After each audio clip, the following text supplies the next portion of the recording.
नमस्कार दोस्तों। मैं कलीम शेख एक बार फिर आप लोग के बीच में बात करेंगे धीरेन्द्र शास्त्री के बारे में, जो अनाप शनाप बयान दे रहे हैं और हिंदू राष्ट्र की मांग कर रहे हैं। भारत के अंदर अगर जो भी हिंदू राष्ट्र की मांग करे तो सरकार कोई कदम नहीं उठाती है, और कोई खालिस्तानी का मांग करता है तो उसे जेल में डाल देती है। अगर कोई मुस्लिम बोले कि मेरे को फलाना राष्ट्र चाहिए तो उसको भी NSA UAPA लगा देंगे। लेकिन एक पाखंडी धीरेन्द्र शास्त्री ये यात्रा लेके घूम रहा है और ऐसी ऐसी मतलब बकचोदी वाली बातें कर रहा है। उस अभी बोलता है कि ये हवस के पुजारी ही क्यों नाम, हवस के मौलाना क्यों नहीं।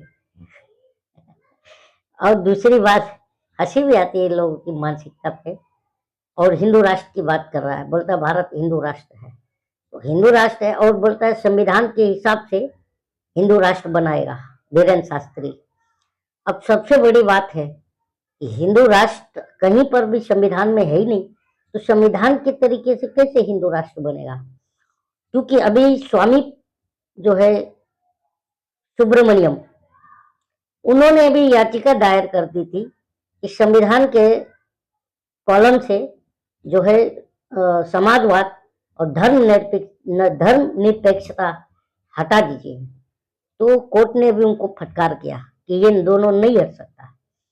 तो जब हम संविधान का प्रियम्बल पढ़ते हैं तो हमारा संविधान का प्रियम्बल कहता है we the people of India, हम भारत के लोग। वहां पर किसी जात धर्म का जिक्र ही नहीं है।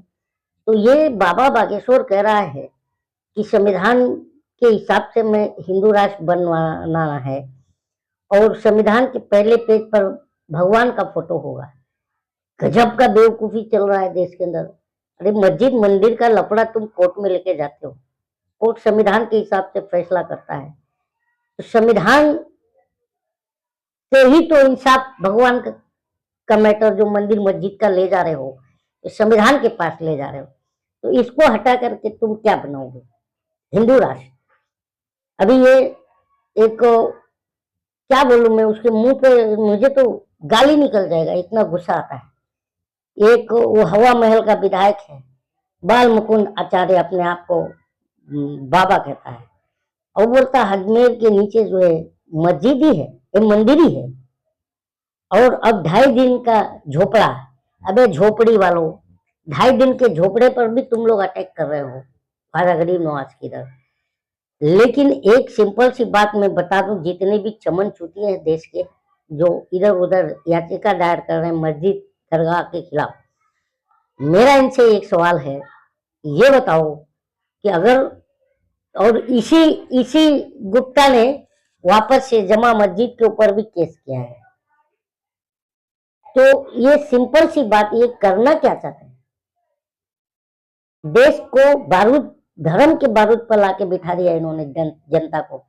उसमें ये बाबा रेबा सब हैं। और ये जो 5 लोग हिंसा में मरे हैं संभल में, तो सबसे बड़ी बात है कि संभल का जो हिंसा हुआ है इस पर अभी तक कोई जवाबदेह तय नहीं किया गया। और ना ही उत्तर प्रदेश का मुख्यमंत्री, ये मुख्यमंत्री कहलाने के लायक भी नहीं है योगी आदित्यनाथ। क्योंकि आप मुख्यमंत्री हो, आपको सब जनता को ही एक नजर से देखना चाहिए। पर आपने क्या किया, आपने क्या किया, आपने सिर्फ और सिर्फ जो है बेवकूफ बना दिया। आप एक समुदाय विशेष को भी बेवकूफ बना रहे हो। क्योंकि देखो, बेरोजगार तो सभी हैं, बेरोजगारी पर बात नहीं हो रहा है। अरे आप काला धन ला करके सबके अकाउंट में 15 लाख डालने वाले थे, उस पर बात ही नहीं हो रहा है। बाजार मंदा पड़ा है। अभी अभी जो है LPG गैस जो कमर्शियल है उसका भी 1700-1800 रुपया बढ़ा, 17-18 रुपया बढ़ा दिया। और सबसे बड़ी बात है कि जो 414 रुपए की जो सिलेंडर प्रधानमंत्री मनमोहन सिंह जी जब देते थे, ये भाजपाइयों के में पिछवाड़े में चुलबुली होती थी, कीड़े काट रहे थे।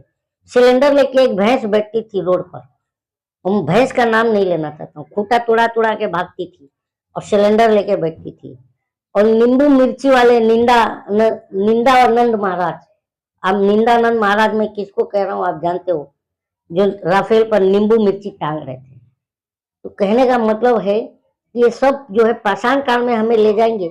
ये 21वीं सदी का दौर है और गोमूत्र में घुमा रहे हो, लेकिन अडानी पर बात नहीं कर रहे हो। और धीरेन्द्र शास्त्री बहुत बड़ा चमचा है, मैं ये बात कह रहा हूँ, बीजेपी का चमचा है, ये बाबा नहीं है।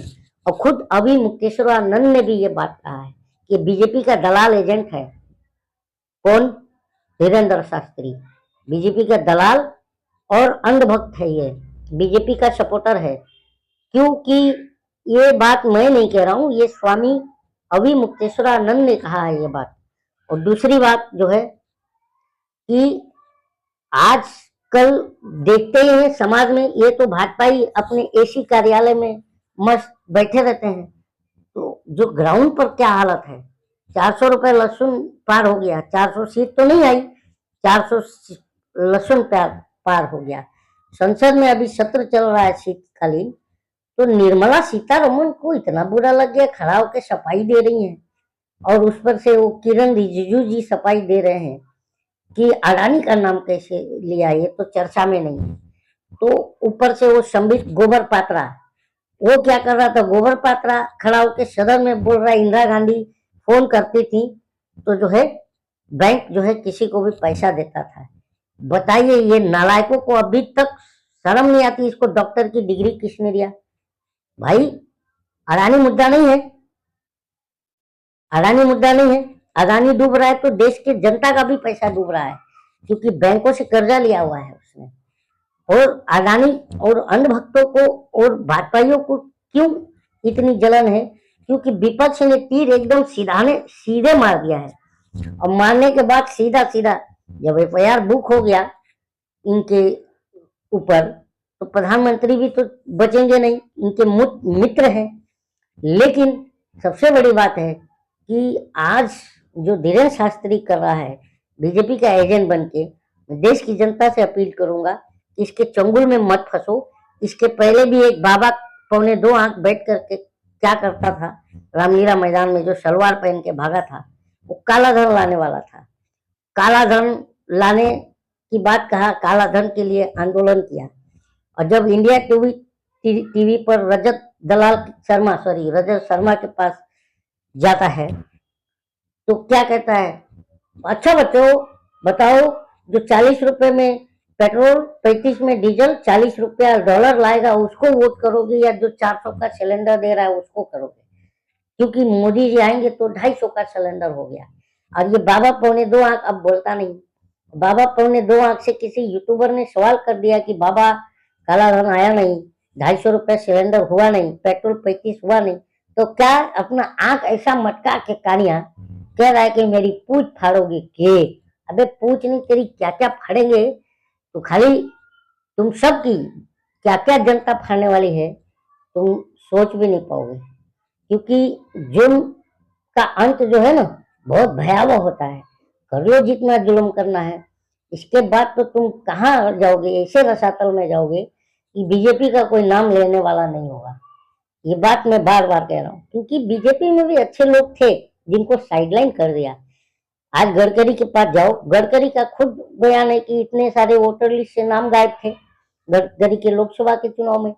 और गडकरी ने फिर ग्राउंड पे उतर के पूरे परिवार के साथ जो है चुनाव प्रचार किए और चुनाव जीत के आए। तो कहने का मतलब साफ है कि अंधभक्तों जो है सुधर जाओ।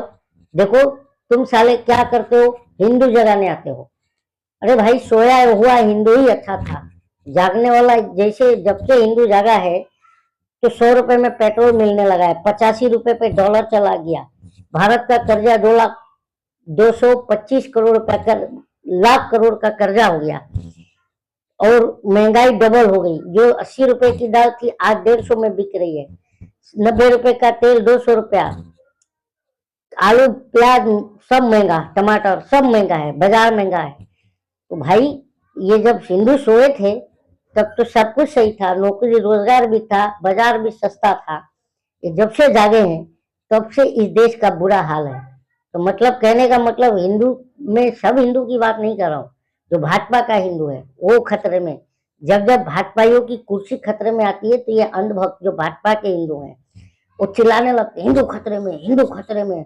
अभी हरियाणा और अभी महाराष्ट्र और अभी जो है झारखंड, ये तीनों चुनाव गुजरे हैं, यहाँ के हिंदू अब खतरे से बाहर निकल गए। अब बिहार और दिल्ली के हिंदू खतरे में आने वाले हैं। इन सब के चंगुलों में मत मत फंसो। अपने बच्चों के भविष्य, शिक्षा, स्वास्थ्य, रोजगार पर बात करो। महिलाओं के अत्याचार हो रही है जो, उस पर बात करो। आए दिन उत्तर प्रदेश में रेप हो रहा है। अभी राजस्थान में नू में 3 साल की बच्ची का जो है बलात्कार करके हाथ पैर तोड़ करके मार दिया, खून से लथपथ पहाड़ पर मिली। ये समाज, ये स्थिति किसने बनाया? आज जो हर मस्जिद के नीचे तुम जाकर के क्या ढूंढ रहे हो? मंदिर है कि नहीं? अरे मंदिर में जाके भगवान ढूंढोगे तो मंदिर में मिल जाएंगे। मस्जिद के नीचे नहीं छुपे हैं अनवक्तों भगवान। लेकिन तुम्हें तुम्हारे बाप ने बेवकूफ बनाया, फर्जी पप्पा। पप्पा कौन है? वाह रुकारी पप्पा, वो पप्पा। तो समझो कि बहुत भयावह स्थिति में देश जा रहा है। शिक्षा, स्वास्थ्य, रोजगार, महंगाई, इस पर वोट ग्राउंड पर बीजेपी कहीं नहीं है। चुनाव आयोग चूना लगा करके, देखो वोट किया था मैंने, चूना लगा करके यहाँ पर जो है काला चूना लगा करके हमको चूना लगा दिया है। अभी जो महाराष्ट्र में एक गांव में वोटिंग हो रही थी, वहां का जीता हुआ विधायक खुद करवाया सर्वे, लेकिन वहां कर्फ्यू लगवा दिया गया। वो बैलेट पेपर से वोटिंग करवाना चाह रहे थे कि हमारे गांव में तो बीजेपी का वोट ही नहीं है, कांग्रेस को कम वोट क्यों आया। तो वो जांच करने के लिए आज लगाए थे उन्होंने डीएम से गुहार। डीएम बोला कि भाई ये मैं नहीं कर सकता, मुझे चुनाव आयोग का आदेश नहीं है। तो गांव वालों ने अपने खर्चे से पेपर छपाया, पेपर छपा के वोटिंग निर्धारित किया दिन, लेकिन उसके पहले ये छावनी में बदल दिए पूरा जो है। तो इसका मतलब साफ है, गंगाधरी शक्तिमान है और चोर कौन है? चोर प्रधानमंत्री, चुनाव आयोग, दोनों चोर हैं। और मैं जस्टिस संजीव खन्ना से भी क्या बोलूं, अभी तो है ही है, लेकिन उन्होंने जो है जो चुनाव आयोग की नियुक्ति का जो याचिका है उससे अपने आप को अलग किया। बड़ा दुख की बात है, नहीं करना चाहिए। आपने इंसाफ करना चाहिए। आप जज हो, आपके ऊपर हम पूरी देश की जनता जो है उम्मीद लगा के रखते हैं कि आप फैसला अच्छा करोगे और न्याय करोगे। लेकिन आज कोर्ट भी आज क्या हो रहा है, बीजेपी और सरकार के तलवे चाट रहा है कोर्ट। देखो जिधर भी मंदिर का, मस्जिद के नीचे मंदिर बोलता है उधर याचिका मंजूर हो जाती है, सर्वे करवा रहा है। ये देश में ये लोग आग लगाने वाले हैं। जहां पर हम इंसाफ मांग रहे हैं वही आग लगा रहे हैं। और बहुत बड़ी बात है ये, कहाँ लोग चला जाएंगे, अपने बच्चों की जो आने वाली फ्यूचर है वो कहाँ चली जाएगी, ये आप और हमको सोचना पड़ेगा। नहीं सोचोगे तो ये डिक्टेटरशिप फिर से, क्योंकि देखो हिटलर भी थिएटर में अपने लोगों के साथ में फिल्म देखता था और झुटलर भी गया था, झुटलर भी फिल्म देख करके आया है। और हिटलर भी अपने दल बल के साथ फिल्म देखता था थिएटर में, और झुटलर भी ले गया है। तो सबसे बढ़िया मैं, और हंसी आती है डॉली चाय वाले पे डॉली चाय वाला, ये तो डॉली चाय वाला जॉली चाय वाले की टीम में चला गया। बताओ, ये भी बीजेपी का एजेंट। थोड़ा सा फेमस क्या हुआ, इसको एटीट्यूड कितना आ गई। राजीव रंजन जी माहौल क्या है उसके पास गए थे तो उल्टा सीधा बात किया मेरे बारे में, मेरे आदमी से पूछो बोलता है। तो यार इस तरह का जो है। और दूसरी बात कि संविधान से देश चलेगा जो है, गीता और कुरान से नहीं, बाइबल से नहीं, गुरु ग्रंथ से नहीं। संविधान को छेड़ोगे तुम्हारा हाल क्या होगा। हंसी आती है, गुदगुदी होता है। देखो तुम भले सरकार में हो, लेकिन जब जनता जाग जाएगी ना, प्रधानमंत्री भागता है, एक हसीना भाग के आई और तुम फेंक पसीना भी जाओगे। क्योंकि जनता जो है वही मालिक है देश की। जनता आपको अपने इतने तंगी, महंगाई, बेरोजगारी में इतना उलझा दिया है कि वो सोचने की, जो समझने की शक्ति है, उस तक भी जो है ये बीजेपी वालों ने, बीजेपी की सरकार वालों ने फिर भी मतलब रखवा लिया है।